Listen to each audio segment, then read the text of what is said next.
Donc on retire de l'eau la semelle qui a été trempée pendant 48 heures de façon à assouplir le cuir pour pouvoir à la fois le coudre et le graver à la main.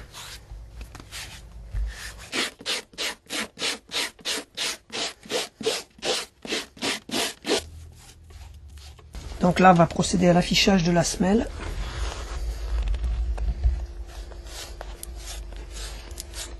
Donc à l'aide de la panne du marteau à battre, je viens rabattre la trépointe.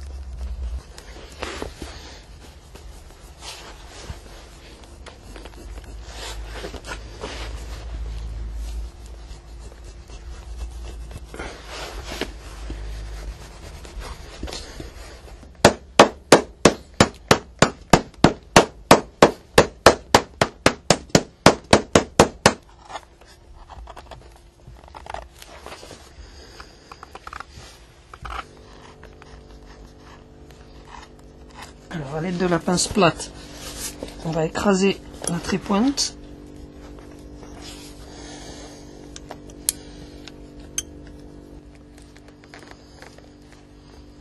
Lorsqu'on doit brocher la semelle, il est bien sûr très important de veiller à ne pas monter trop haut la pointe du tranchet qui pourrait couper la tige et donc annuler complètement tout le travail fait précédemment.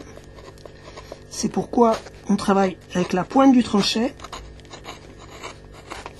et avec le coude collé contre le corps de façon à éviter les mouvements trop amples. Voilà, il est important au moment du semelage de rentrer les lignes internes et externes de la chaussure de façon à lui donner un aspect qui sera plus fuyant et plus élégant. Donc là on a mis la chaussure sous presse et après avoir dégrossi au maximum le débordant, on va pouvoir à l'aide de la fraise l'approcher encore un peu pour le préparer à la couture. L'objectif c'est d'avoir un débordant de trépointe qui soit très régulier, qui soit très en ligne, en harmonie avec le suivi de la forme, de façon à avoir une couture petit point qui sera également très régulière. On va donc déterminer la longueur et la largeur du talon. Donc on va prendre la largeur que l'on va reporter et on va le faire en arrondi en rajoutant 5 mm. On procède à la gravure qui va permettre de coudre la semelle. Donc la semelle sera cousue de part en part et la couture sera protégée par cette gravure.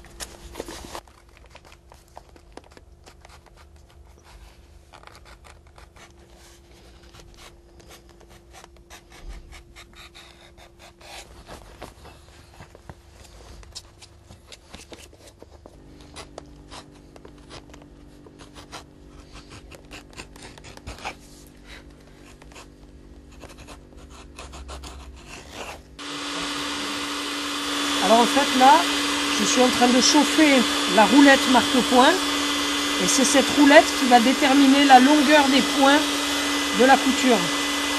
À l'aide de la roulette marque-point, je brûle la trépointe et en marquant la trépointe, ça va me permettre d'avoir une régularité dans les points de la couture petit point. Chaque petit cran devant correspondre à un point de couture. Voilà.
avant de finir le point, il est important de le nouer, c'est-à-dire de passer le fil dans la boucle de façon à créer un nœud. Chaque nœud provoquera une petite... Le nœud va se trouver au milieu de la couture et chaque nœud bouclera par rapport au suivant. Ce qui fait que si le client arrive à user les points de la couture s'enlèvera pas entièrement, donc la semelle restera fixée.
Alors la couture petit point peut être réalisée à la main ou à la machine. L'avantage de la machine étant bien entendu de gagner en vitesse. On peut régler la longueur du point de façon à faire à la machine un point qui soit régulier et aussi fin que celui qu'on pourrait faire à la main.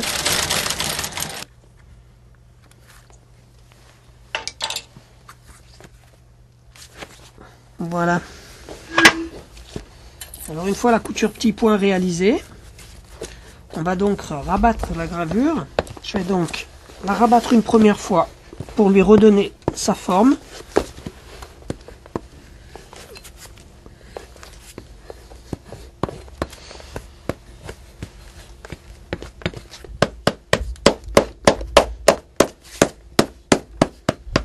Et ensuite, je vais la relever pour carder et coller.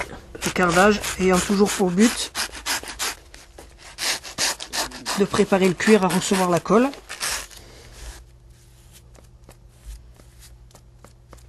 Je passe une seconde couche de colle puisque les cuirs absorbent beaucoup les liquides. La colle néoprène étant sous forme liquide, il est préférable d'en passer 2 couches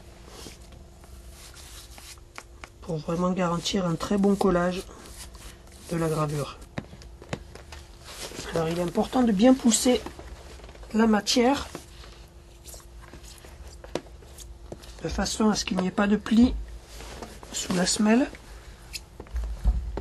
pour avoir une partie la plus plate, la plus régulière possible.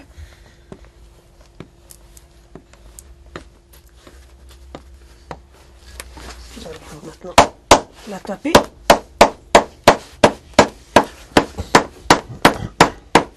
Je vais enlever les excédents de colle à l'aide d'un morceau de crêpe.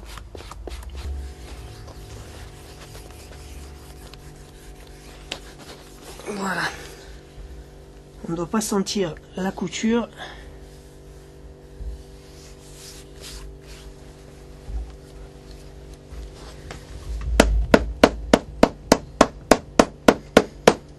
On va donc pouvoir procéder au montage des sous-bouts. Les sous-bouts étant les différentes couches de cuir qui forment le talon.